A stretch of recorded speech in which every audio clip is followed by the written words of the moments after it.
Good morning, good morning. My name is Julie Freed, and I am so happy to be here this morning with you all. Thank you to the Women in Business, the Salt Lake Chamber for having me.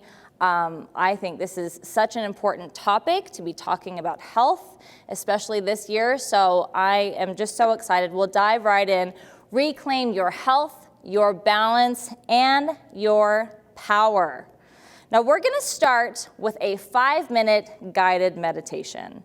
And I want you to just forget everything you've heard about meditation, throw it out the door. There's no right or wrong way to do it. And another way to think of this would be maybe a mindfulness exercise.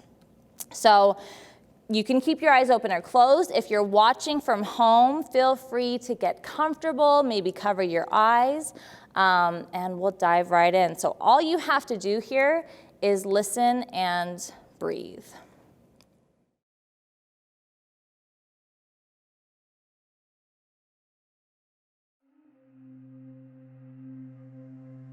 This 5-minute meditation can reduce nervousness before events, such as interviews, beginning a new job or school, or dealing with everyday stressful situations, or just whenever you want to feel calm. To begin, sit on a chair with your feet on the floor. Inhale through your nose to the count of 4, then exhale through your mouth to the count of 2. Do this several times.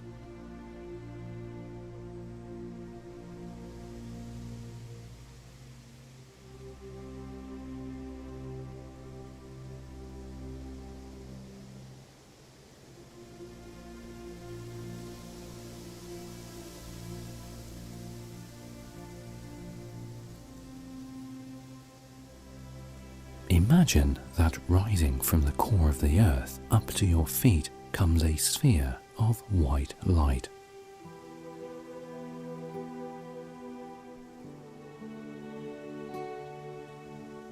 Concentrate on it.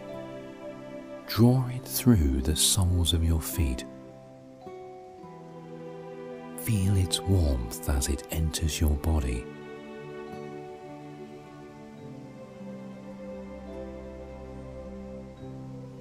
Feel it sink into each muscle, into every fiber.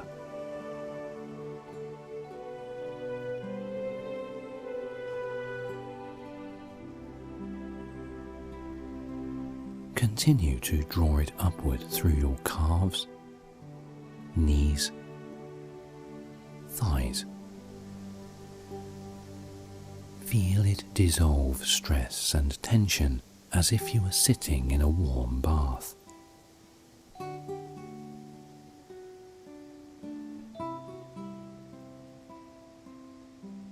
Let it flow on upward to your solar plexus and disperse tightness. Feel it bathe your upper back, your throat. It illuminates your face like sunlight, ridding you of any tension in your head.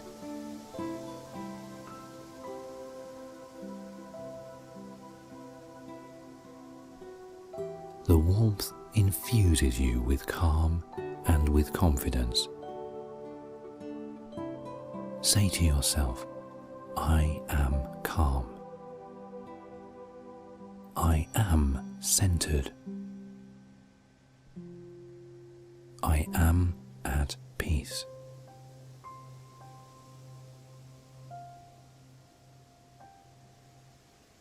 Now imagine the light returning to the area of your solar plexus, the seat of your emotions.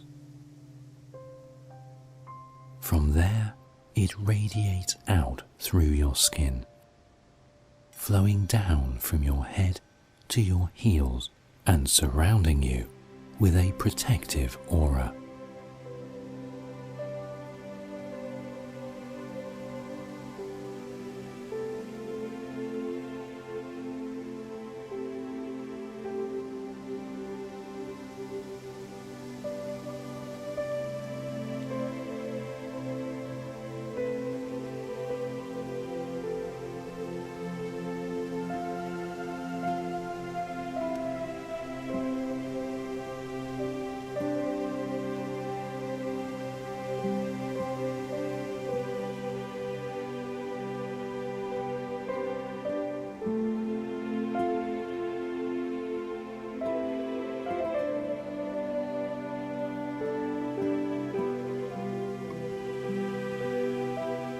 When you have done this, relax and stretch.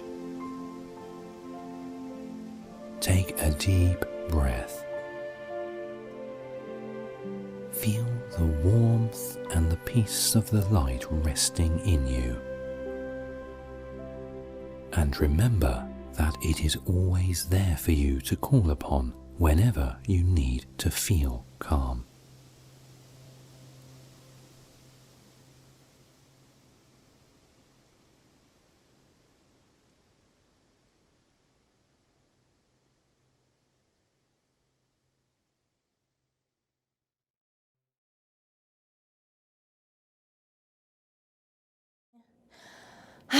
Okay, open up your eyes, take a deep breath in, sigh it out. Okay, now you know that was actually for me, right? So that I can calm down and do this presentation well.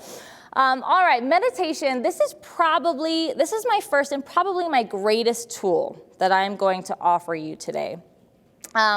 Meditation has been scientifically proven to do so many amazing things. Some of the benefits, just some, it relieves stress and anxiety by calming down your nervous system.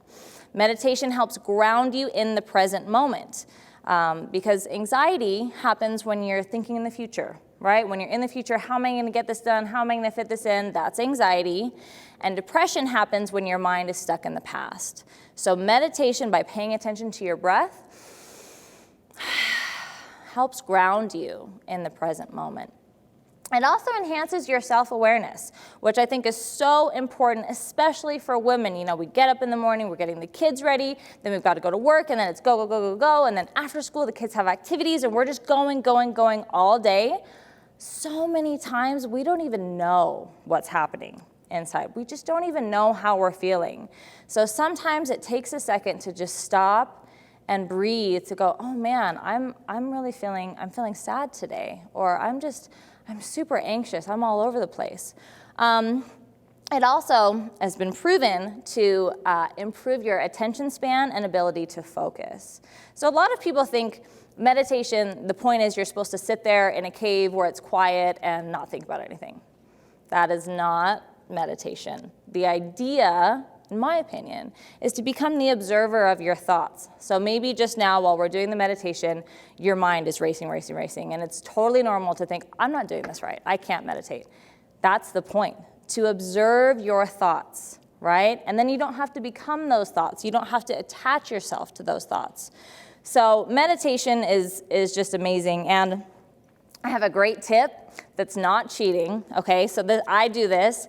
One way to get my meditation in, because sometimes it's like, I just don't have time to meditate. I don't have time to sit there. I'm busy, I forget about it.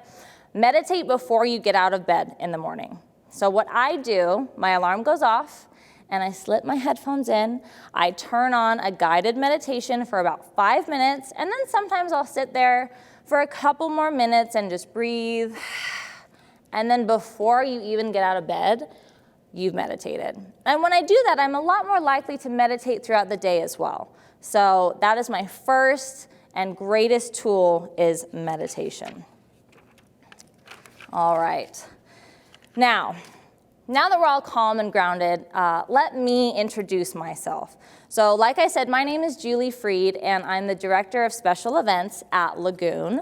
I am the third generation at Lagoon Amusement Park. My grandfather actually purchased the park in the 40s. After World War II, he and his brothers got back from the war. They're looking for something to do, and they thought, hey, why don't we try to open Lagoon? And so I essentially grew up at Lagoon. It's been in my family ever since. So I worked at Lagoon on and off growing up, and then I went away to college. And in college, I got super excited and passionate about health. So I studied health and wellness and women's studies, actually. But I never thought those two worlds could ever merge, like health, amusement park. I mean, think about amusement park food. I just thought there's no way.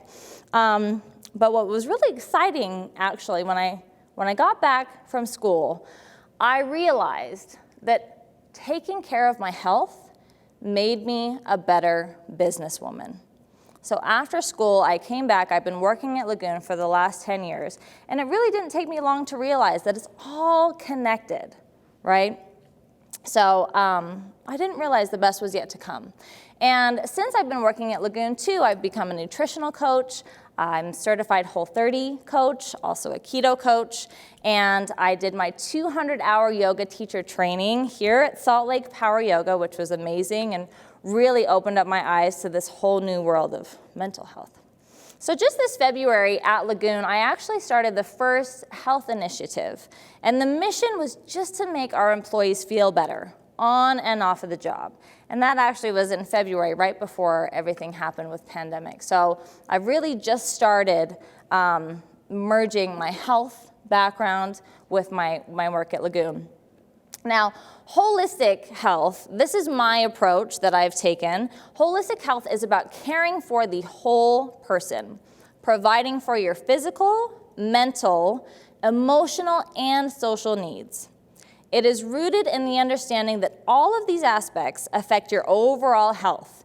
So being unwell in one aspect affects you in others. So for me, I know when my physical health isn't great, when I'm eating a bunch of junk food and I'm not exercising, my emotional health is affected and my moods are like this. So this is how I'm going to break down the presentation into physical, mental, emotional, and social health. All right, physical health. My first tip for physical health is a cold shower. Now, before you think, no way, I thought the same thing. I hate being cold. I hate being cold. It's miserable, and I thought, no way. But let me break it down. You can take a regular shower in the morning, especially don't do a cold shower if you're washing your hair. That's just not worth it, just not worth it. But at the end of your shower, turn the cold water on for 60 to 90 seconds. Is it hard? Yes. But I promise you can do it. I count, I clap. Some people do it to music. And there are so many incredible benefits to a cold shower. If you're interested in researching it, the Wim Hof method is just incredible. Some of the benefits, it boosts your immune system, which right now is critical. Activates your sympathetic nervous system, which helps reduce depression. I have friends that take cold showers specifically for their depression. Boosts your metabolism, improves blood circulation, helps you feel energized, and it also strengthens your willpower, right? Strengthens your willpower.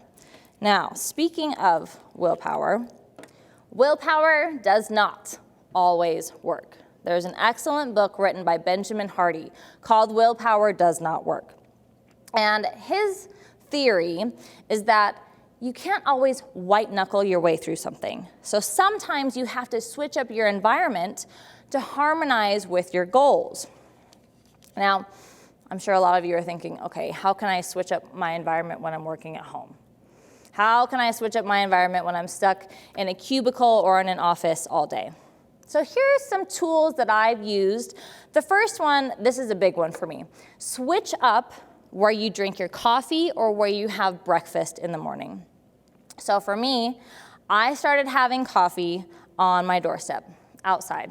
And sometimes I'll decide to meditate, but I started doing that instead of drinking my coffee and scrolling on Instagram. Wow, what a difference that made just to start my day. And whether at work or at home, and I'd say especially if you are working at home, take a 30-minute lunch break. Get up, move around. It just will help get out of the rut, get your energy going.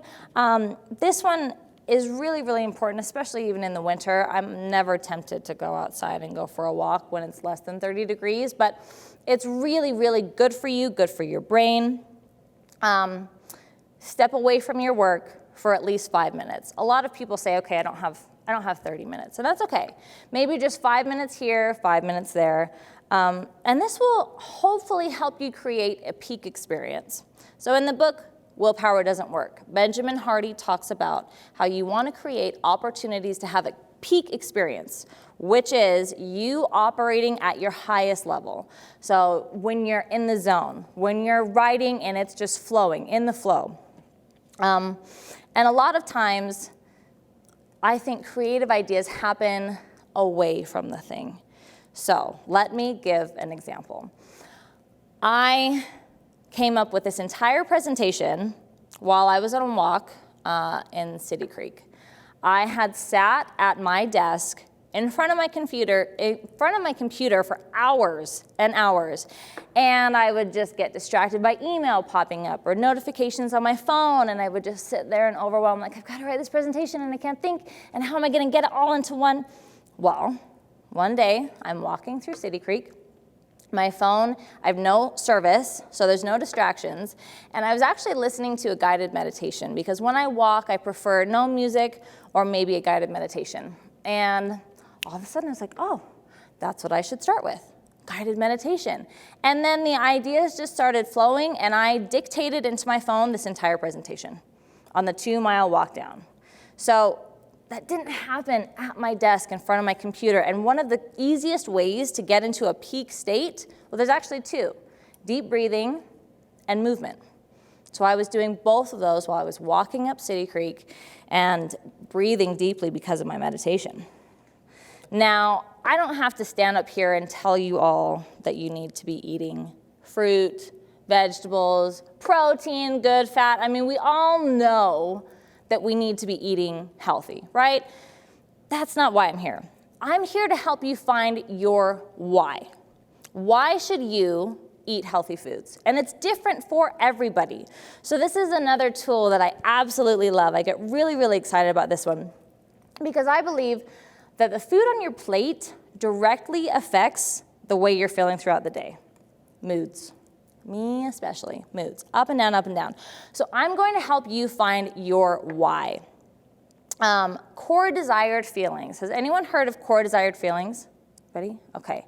Core desired feelings are what you long for deep down.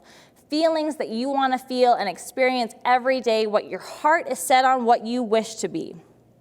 So we're going to take our core desired feelings and apply that to eating healthy. So for example, one of my core desired feelings is to feel and be elegant.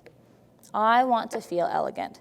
So I am going to eat beautiful, vibrant fruits and vegetables that make me feel elegant, as opposed to Kraft mac and cheese, which I love so much. I love that Kraft, and I do have it, but it doesn't make me feel elegant, right? Eating Kraft out of the box. So another example, one of my core desired feelings is I want to feel limitless every day, deep down. So I'm going to eat foods that promote a healthy psychological response. So that's when I can realize my own potential, I can work productively, and I'm able to make a meaningful contribution to my community. And I don't feel limitless like this morning. I really wanted pancakes, but I knew that I wouldn't be functioning at my highest level. So this is a list of just some of the core desired feelings. So I'd like you all to take just a few minutes and pick out 3 to 5 core desired feelings, things that you want to feel every day. Maybe for you it's magnetic, maybe it's empowered, maybe it's brilliant or imaginative. So take a minute and pick out 3 and see if you can apply those core desired feelings to eating healthy, or it can be applied to any area of your life.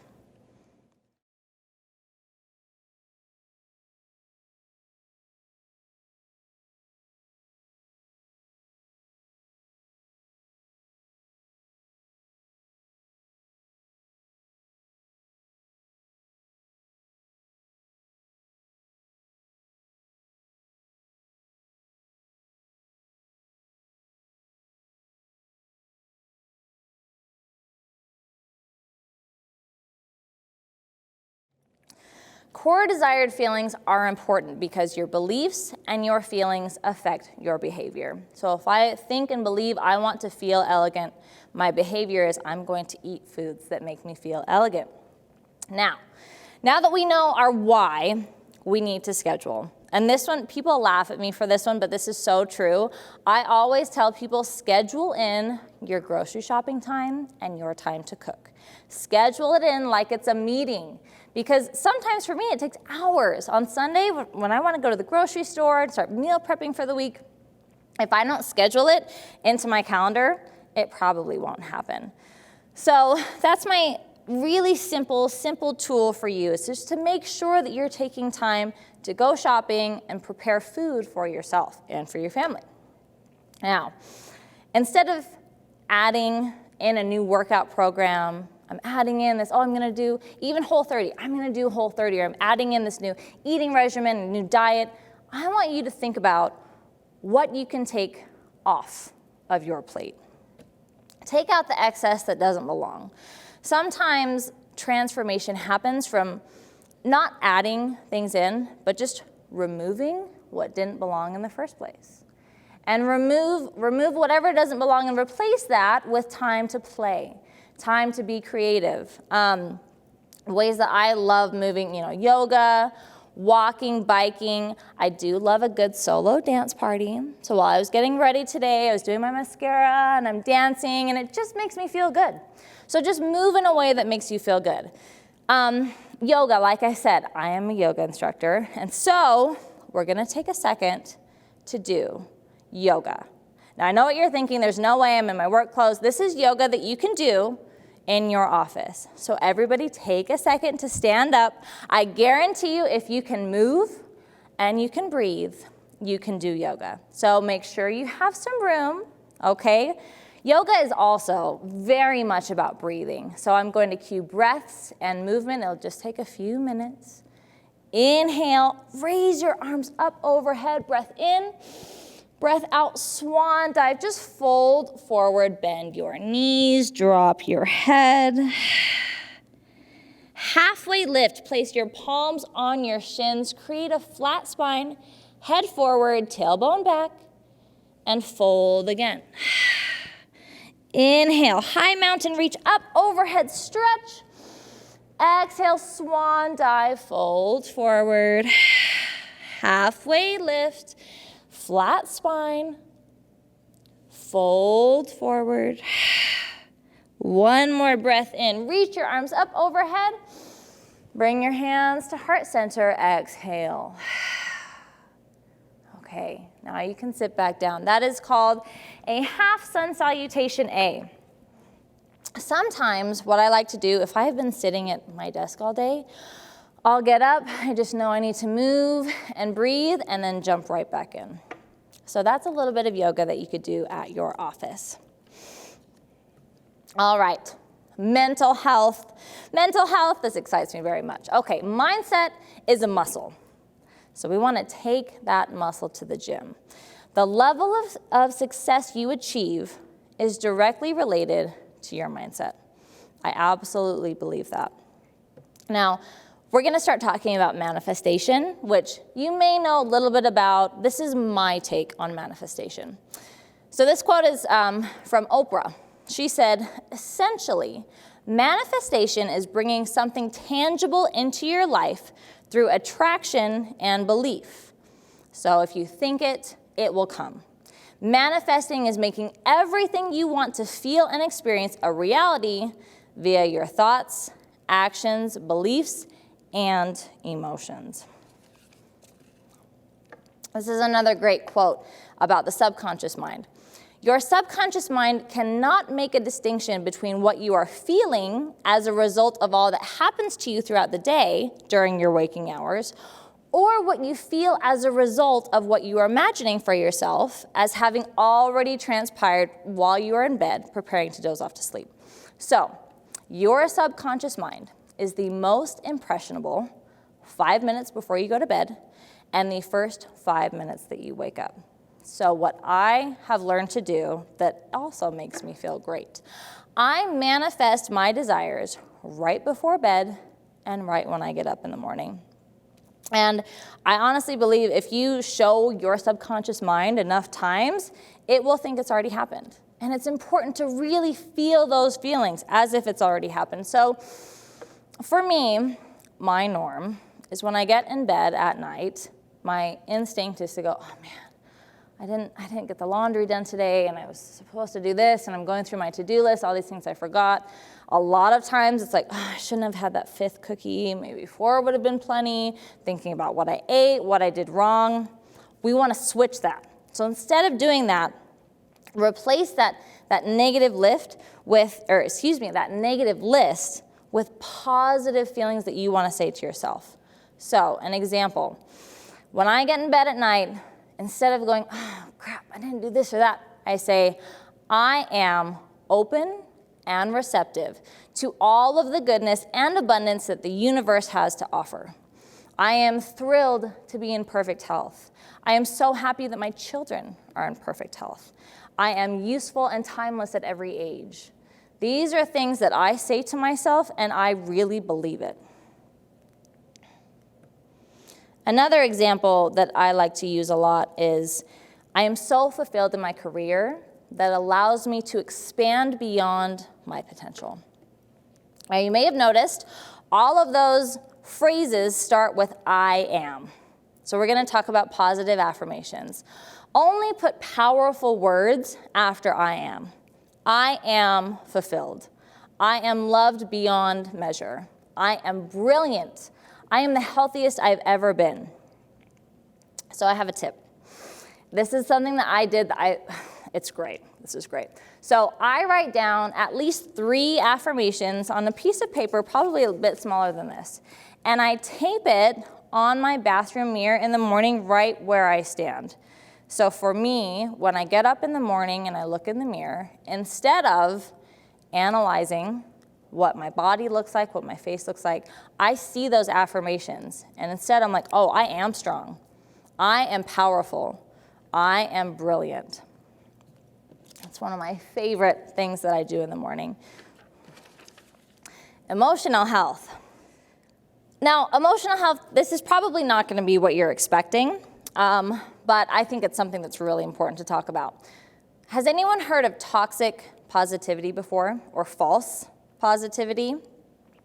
The phrase toxic positivity refers to the concept that keeping positive and positive vibes only is the right way to live your life, and it means that only focusing on positive things and rejecting anything that may trigger negative emotions is bad. Now, I think this is really common, especially now in the health and fitness industry. It's like good vibes only, love and light, which is great. And also, we are meant to feel and express all of our emotions. So the tool that I have that I'm going to give to you for emotional health is be vulnerable. Show up however you are, whatever that looks like, your authentic self. Brené Brown said, vulnerability is not winning or losing.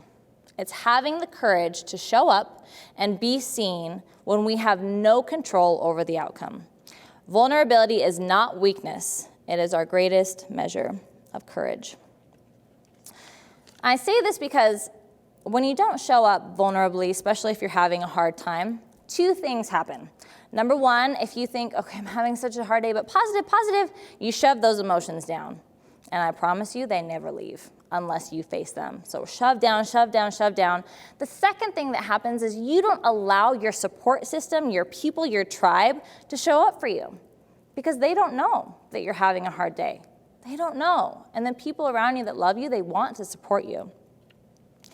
Now, I certainly believe it's also important to identify where your emotions are in your body. And this is something that yoga has helped me experience or helped me understand. Usually when I'm feeling stressed, I get a lump in my throat. I mean, immediately my chest tightens up. So it's important to sit with those emotions and really feel it. And when I can identify where it is, I can let that energy pass through and I let it go more quickly. All right, the gift of journaling. In order to heal, you need to feel. So journaling is a great way for me to write down how I'm really feeling. And a lot of people say to me, well, I don't know what to write. So I have some questions that I like to ask myself. Whatever I'm feeling, where is this coming from? What is the emotion here trying to teach me? And how can I grow from this feeling? What's triggering me? That's a big one. What is really triggering me? I mean, why am I so emotional about this? And the best question, I think the only question you ever need to ask yourself if you only have one, is what does the child inside need right now? What does that little girl inside need? And usually the answer is to feel loved, to feel safe, and to feel supported, no matter what. All right, boundaries, boundaries, boundaries. This is a tough one, but I promise once you set boundaries, it's like setting you free. The path to self-empowerment is to set clear boundaries, which are your lines and your limits, okay? So clearly and objectively state your boundaries. An example of this would be, I won't be answering emails past 6 p.m. That's a huge one. That one has honestly changed my home life. I won't be answering emails past 6 p.m. Communicate your own needs when you're setting your boundaries. And one way I like to do this, I say, I need some space to respond to your text messages. I need some time to think about it. Avoid over-explaining. Brene Brown says, clear is kind. You don't need to explain yourself. And state your follow-through. So objectively state how you will respond if the boundary is crossed. The reason I bring this up is because I know as women, we are all people pleasers. And we're giving to so many people all the time. But it's really, really important to set your boundaries so you don't overextend. Okay, social health, social health. And we can't talk social health without talking social media. Now, I've always believed this, if you don't feed your mind with positive content, someone else will feed it with garbage, usually on Facebook. That is the truth, is it not? So be mindful of your screen time. Instagram, it's so great. Now you can set a timer, 30 minutes. That's all I'm allowing myself to spend on social media today. Set boundaries, set time limits. For me, I know that it's never a good idea to get on Instagram first thing in the morning. It's never a good idea. It never really makes me feel like better and excited about my day. And this is a great one. This is my favorite one, and this is a controversial thing which shocks me, but you reserve the right to unfollow. You can unfollow anybody at any time. And it's so funny because some people feel so strongly like, but I went to high school with Jennifer and I haven't seen her in 15 years. I'm like, okay. And when you see Jennifer's posts, it makes you feel worse about our political climate. So I say, unfollow anyone that leaves you feeling worse about your body image, your financial situation, politics, whatever it is. If someone you're following is making you feel worse, get that out of there because it is affecting you. Control what your input is because it's affecting you. So this is where it's important to refill your own cup first. You need to take care of you before you can take care of those around you. And so often when we're looking at social media, we're thinking outside ourselves. So replace that social media time with something that makes you feel good. This is a great one. This is a great tool that's really hard for me to I still haven't figured it out. Make sure that a yes to someone else is not a no to you. This one is hard. It's hard to figure out how to do that, but it's a constant work in progress. It's something that I work on every day. Make sure that a yes to that person is not a no to myself. Now, create breaks throughout the day. 5, 10, 20 minutes, whatever you can handle, 5 minutes, just to create time for play, okay? And it would be great if your kids want to join, if your coworkers want to join, even if it's walking around the block, throwing a ball around, anything, create more time for play. Because really what we need is just to be able to de-stress and calm down. And a lot of times the easiest way to do that is action, by moving your body. Show up your best self, whatever that looks like on any given day, because your authentic self is more than enough. Thank you so much, Women in Business. Thank you to the Salt Lake Chamber for having me. I hope you guys have a great day and have gotten everything you need out of this presentation because you're worth it.